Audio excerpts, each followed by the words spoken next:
order, ano? But anyway, let me talk about this water into wine. The first kauna-unahang miracle na ginawa ni Jesus Christ, that is recorded in the Bible. And it's about turning the ordinary things into extraordinary. No?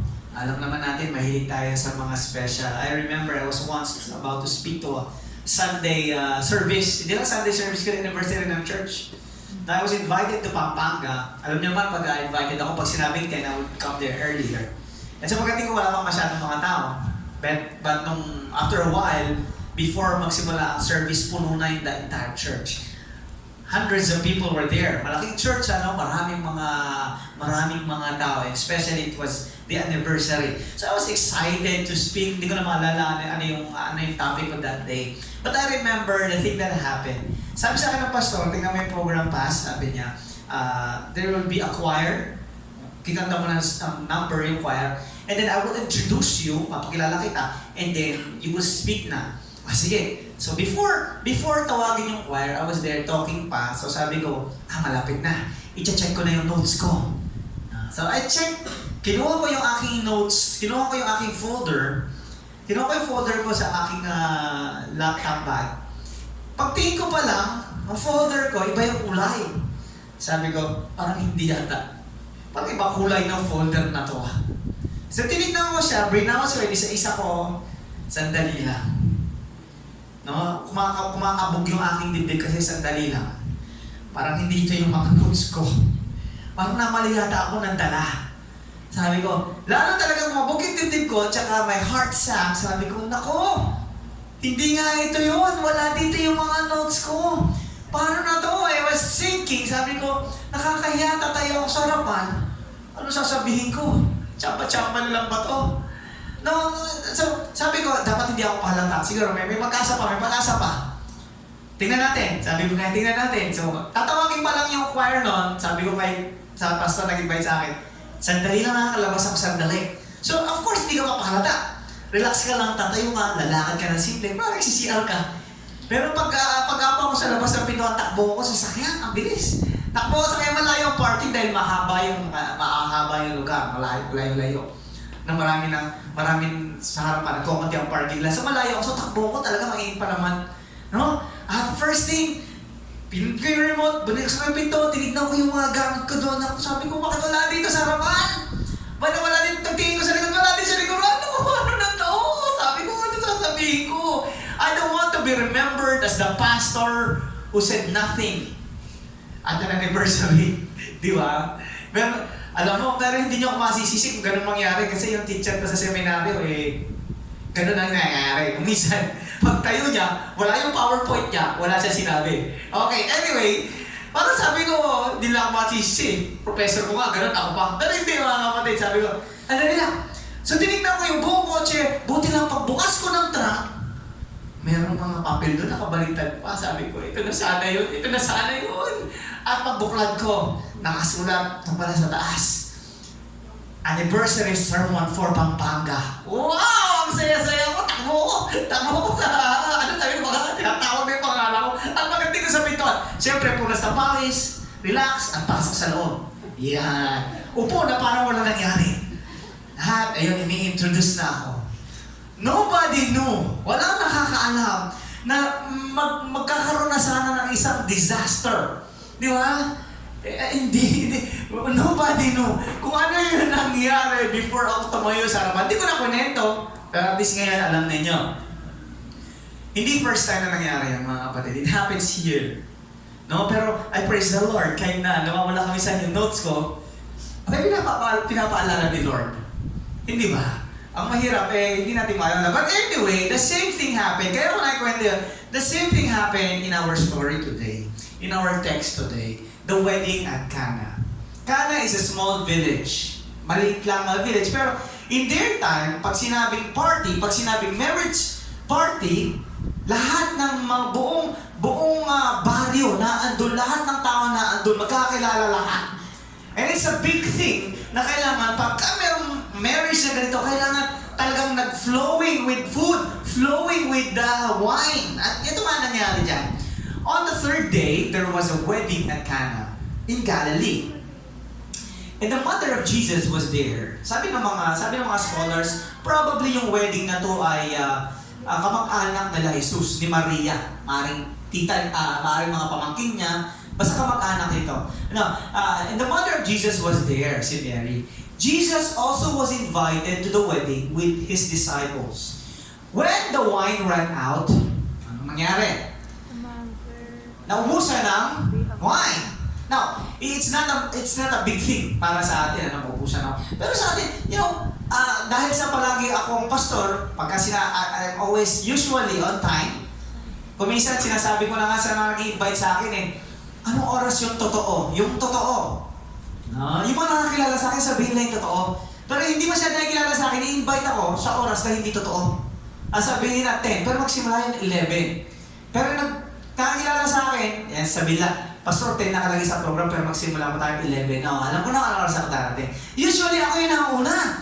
Kaya pagdating sa kain ng mga kapatid, siyempre, nauna ka, alam mo, mahuli ka. Hindi ako naubusan ng pagkain, pero may mga bisita tayo, di ba? May mga bisita na gustong-gusto, nagpapahuli.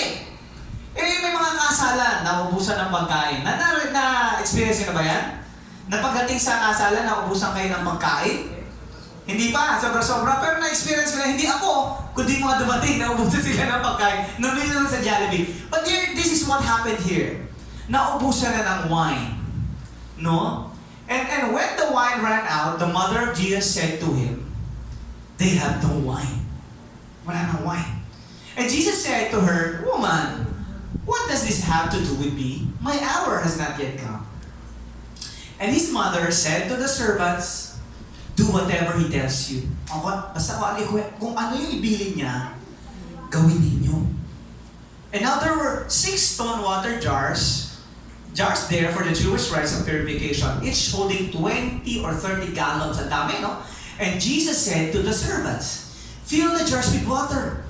And they filled them up to the brim. Pinuno nila mabuti, hanggang sa brim. And he said to them, now draw some out, and take it to the master of the feast. So, dinala nga ng mga servants. When the master of the feast tested the water, which has now become wine. Yung water naging wine, di ba? Which has now become wine. And did not know where it came from. Hindi alam kung saan galing. Though ang nakakalam nito, where the servants who had drawn the water, no, alam nila kung paano. Pero yung umiinom, hindi na alam kung saan nanggaling yung wine na yan. The master of the feast called the bridegroom. And he said to him, everyone serves the good wine first. And when people have drunk freely, then the poor wine. But you have kept the good wine until now. Sabi ng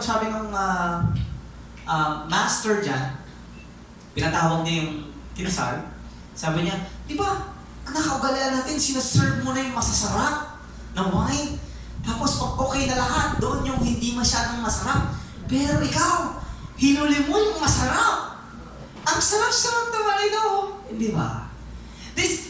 Ito ay isang what we can call a crisis situation. Parang yung nangyari sa akin. It was a crisis situation. And you know what? Yung mga crisis sa buhay, God can turn a crisis situation into an opportunity. I don't know, are you having a crisis in your life? Meron bang kakulangan ng wine? May kakulangan ba ng food? Is there anything missing in your life? Now, let me tell you, paano yung isang missing maging kompleto? O paano yung isang crisis maging isang opportunity to experience the Lord? Paano yung isang ordinary life can become an extraordinary life? Gusto niyo ba yan? Gusto niyo ba yung buhay niyo na parang ordinary lang? Maging extraordinary. And here is what the Bible is telling us. First thing, lamang ka na pag si Jesus ay nasa wedding mo. Nasa buhay mo. The most important thing, most probably, in this message is Jesus was there. Do you know Jesus in your life? Have you accepted Jesus in your life? Look at the text. Sabi, on the third day, there was a wedding in Cana, and Jesus also was invited. O invited ba si Jesus sa buhay mo? Invited ba si Jesus sa life mo? Invited ba si Jesus kahit sa crisis mo? In any situation in your life, do you invite Jesus? Or you do it without Him? most important thing. Hindi ba? Hindi pwede magkaroon ng miracle, hindi pwede magkaroon ng something extraordinary if Jesus is not there. If absent si Jesus, there will be no miracle. Di ba? Kung wala si Jesus, di wala.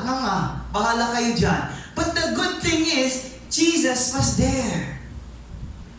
Now, kung makita nyo later mga kapatid, hindi lahat naka-experience, hindi lahat alam tungkol kay Jesus. Now, Jesus can be here. But there are people who will not know it.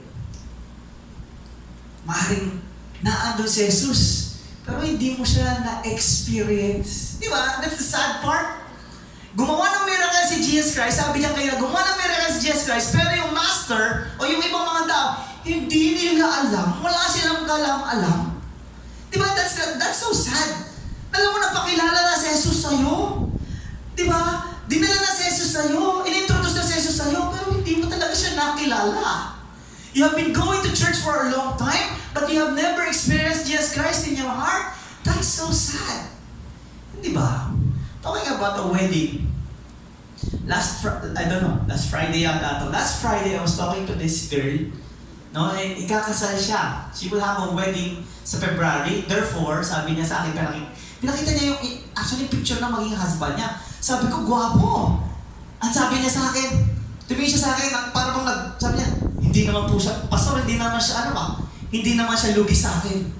Kasi magiging asawa niya, half American, half Filipino. Phil-Am. Oh, yan. Hindi ko sabihin, igorot, tsaka ita. Ipurot yun. Anyway, hindi. Half Filipino, half American. So, gwapo. Sabi ko, ang gwapo na ito Tapos sabi ko sa akin, hindi naman po siya lugi sa akin Tingin ako, gumayan lang ako, pero sabi, tingnan yung picture ko. Parang gusto niya ipagtanggol pa yung sarili niya Tingnan yung picture ko noon. Binalik niya pa. Mga 5 years ago. Tingnan ko, payat ako noon Sabi niya, maganda ako. Sabi talaga, sige, gumayan ako. Naniniwala naman ako. Sabay tawa. Alam naman ako. Sarcastic. Sabay tawa. Sabi niya, anyway, sabi niya sa akin, kakasal na ako sa February. And I hope, Pastor, ang dami pinagdaanan ng aking buhay. Ako nag-alaga ng mga anak, ng mga kapatid ko. Hindi ako nakapagtapos ng pag-aaral sapagkat nasa Maribeles ako. Yung mga kapatid ko, 70 pa na nag-asawa na. Yung mga anak, ako nag-aalaga ngayon. Napakahirap ng buhay, Pastor. Pero hopefully, sabi kanya, pag kinasal na ako, makarating na ako ng Amerika, magkakaroon ng mas magandang buhay sa isang guwapong asawa. Di ba? Yun ang gusto niya, to have an extraordinary life. And I told her, you know what? Mas importante makilala mo na si Jesus sa buhay mo. That will bring the extraordinary, hindi yung mga pangasawa mo, hindi yung pumunta ka sa Amerika, but you know what? Kung makikilala mo si Jesus Christ, that I want to introduce to you today, He is the reason for a better life. And she accepted the Lord Jesus Christ that day. And hopefully, talaga ma-experience niya ang Panginoon. Because the most important thing is to have Jesus in your life. Hindi ba? Nakakatawa ngayon mga kinakasal. And they are inviting me and I tell them, the most important thing, Jesus in your marriage. If you have Jesus in your marriage and in your life, the ordinary becomes extraordinary. Naalala ko tuloy yung isang matanda, may sakit. Hindi siya nakakapag-church na matagal. Hindi siya masyado hindi niya masyado nakikita na recognize yung mga tao. So matagal siya nakakapag-church. But yung anak niya, regular na sa church, in-invite yung pastor sa bahay nila para dalawin yung nakaratay na may sakit. So dumating yung pastor, pagbukas pa na ng pinto, kumatok siya, pumasok sa pinto, nakita niya may bed na nakahiga yung may sakit at saka may upuan doon na naka-ready. So sabi ng pastor, uy, sir, naka-ready pa kayo sa pagdating ko, talaga welcome niyo ako. At ang sabi ng nakaratay, sino ka ba? Hindi nga kita kilala, sino ka? Sabi niya, ako po yung pastor niyo. Ako po yung pastor niyo. Inimbita din ako ng anak niyo para dalawin kayo. Akala ko kasi niredo niyo sa akin yung upuan na to. Kaya nakahanda ito, nakaharap pa sa inyo. Pwede po maupo. At naupo siya. Ay sabi sa kanya, hindi kumuha ka na yung maupo. Isara mo yung pintuan, kumuha na yung maupuan. And I will tell you about that chair. Sabi nung matanda. Sabi nung nakaratay. Yung sasabihin ko sa'yo, pag upo ng pastor, sabi niya, yung sasabihin ko sa'yo, hindi pa alam ng anak ko. Actually, nakakalam lang ito yung best friend ko tsaka ako. This chair is very symbolic for me, sabi niya. Kasi nung hindi ako marunong mag-pray, I don't know how to pray. I don't know how to experience the presence of the Lord na sinasabi palagi ng mga pastor na naririnig ko. Hindi ko alam. Sabi niya, paano ba yun? Pero sinabi sa akin ng best friend ko, prayer is just like talking to the Lord. Just like you're talking with me. Sabi ng best friend. So kumuha ka ng chair, lagay mo dyan, and then talk to the Lord as if He is in the chair. Because He promised in the Bible, hindi ba? I will be with you. So let the Lord sit in your chair. So that has become symbolic to Him. Sabi niya, every day, I talk to the Lord in that chair. Even ngayon may sakit ako, I talk to the Lord in that chair. He is there with us, with me, sabi niya. And life has become better because I talk to the Lord every day in that chair. Sabi ng pastor, maganda yun na. Okay, just continue what you're doing and I will pray for you. Umalis na yung pastor, but after 2 days, tumawag yung anak. Doon sa pastor, sabi, Pas, wala na si Daddy. And the pastor said, how did he die? Was it peaceful? Sabi ng anak, yes, it was a peaceful death. Bago siya mamatay, he kissed me and said goodbye. Kasi pupunta ako lang sa work. Pag uwi ko, wala na si tatay. Pero ito'y paliwanag niyo, pastor, bakit ganon? Natapuan namin siya. Nung siya ay namatay, nakakiling doon sa upuan. Yung cheeks niya, niligay niya sa upuan. Sabi ng pastor, napakasarap na pagkamatay. Sana lahat tayo ganon. Bukas na. We want to experience the presence of the Lord. Hindi ba? Bukas na. Promise na ba yan? But, we need to acknowledge the presence of the Lord in us. That's the first step in having an extraordinary life. Maraming mga tao, they don't care about the Lord Jesus Christ. They don't even know na si Jesus Christ kasama dapat nila. Hindi ba? The second thing, mga kapatid, hindi lang sapat yung Jesus is there. Sabi ng iba, nandito si Jesus, sinasama naman ng Diyos. Kasama ko ng Diyos. It's not, hindi pa tapos dun eh. Now look at what happened. And sabi ni Mary, walang wine. Sabi ni Mary kay Jesus Christ, sabi, okay.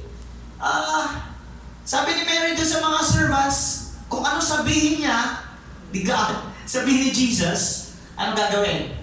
Do it. Do whatever He tells you. Hindi ba?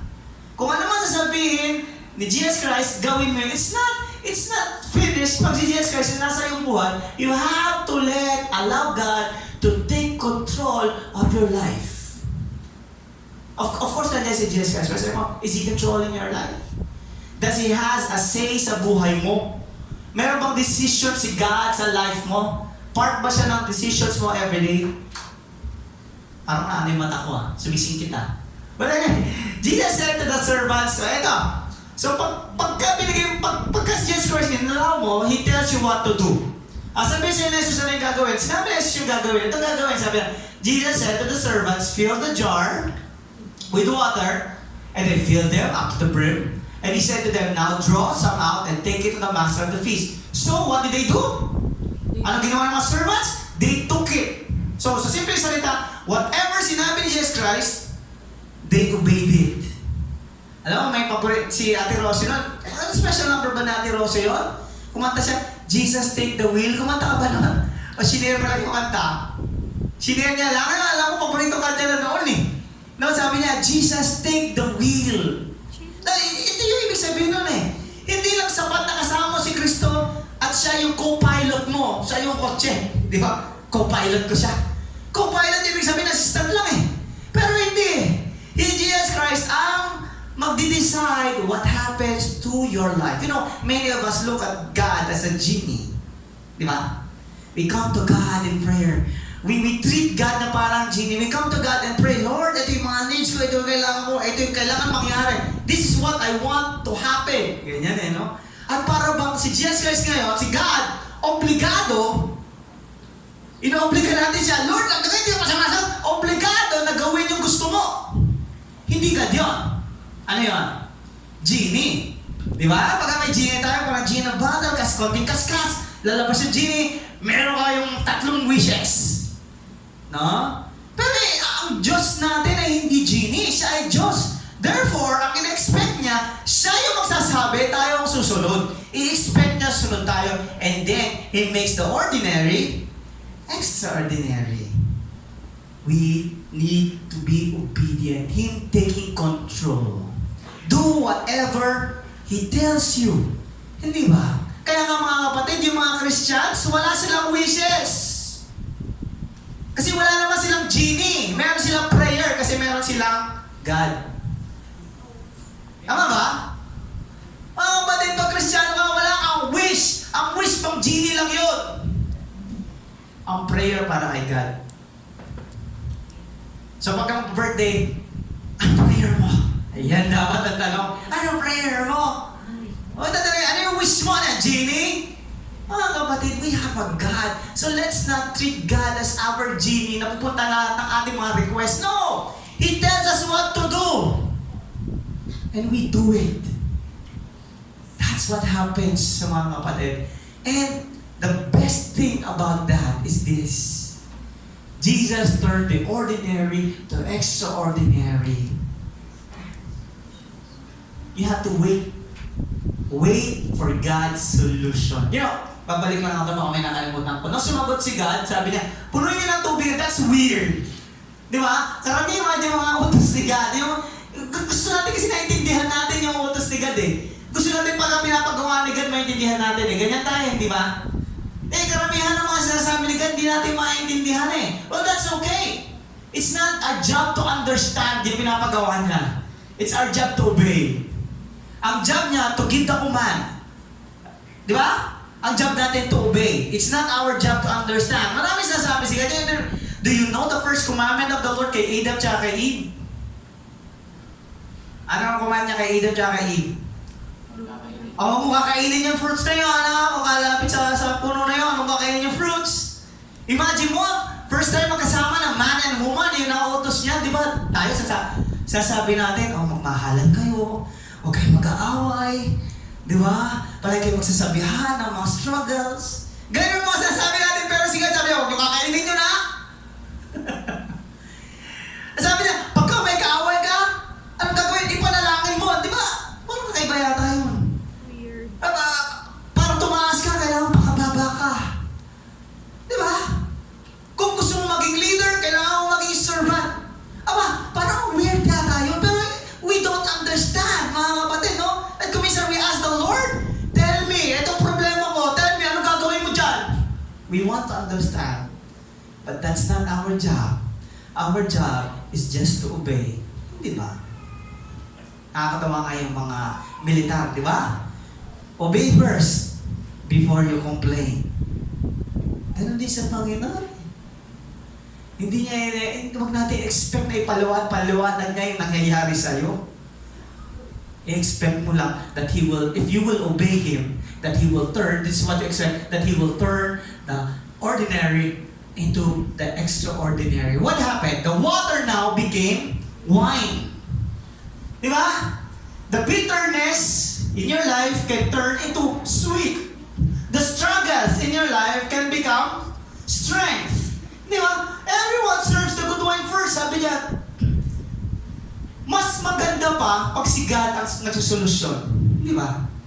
Pag si God ang gumawa ng paraan, mas maganda. Look at what happened. Everyone serves the good wine first. And when people have drunk freely, then the poor wine. But you have kept the good wine until now. Anong klaseng wine yung binigay ni Jesus Christ? The best wine. Actually, yung unang sinerve, yung good wine na yun eh. Di ba? Pero kinumpare mo sa ginawa ni Jesus Christ, para walang kwenta yung good wine. Pagka yung solusyon ay nanggagaling sa Diyos, walang kwenta yung solusyon ng tao. Pag si God, mga kapatid, nangunguha ng solusyon. Hindi ba?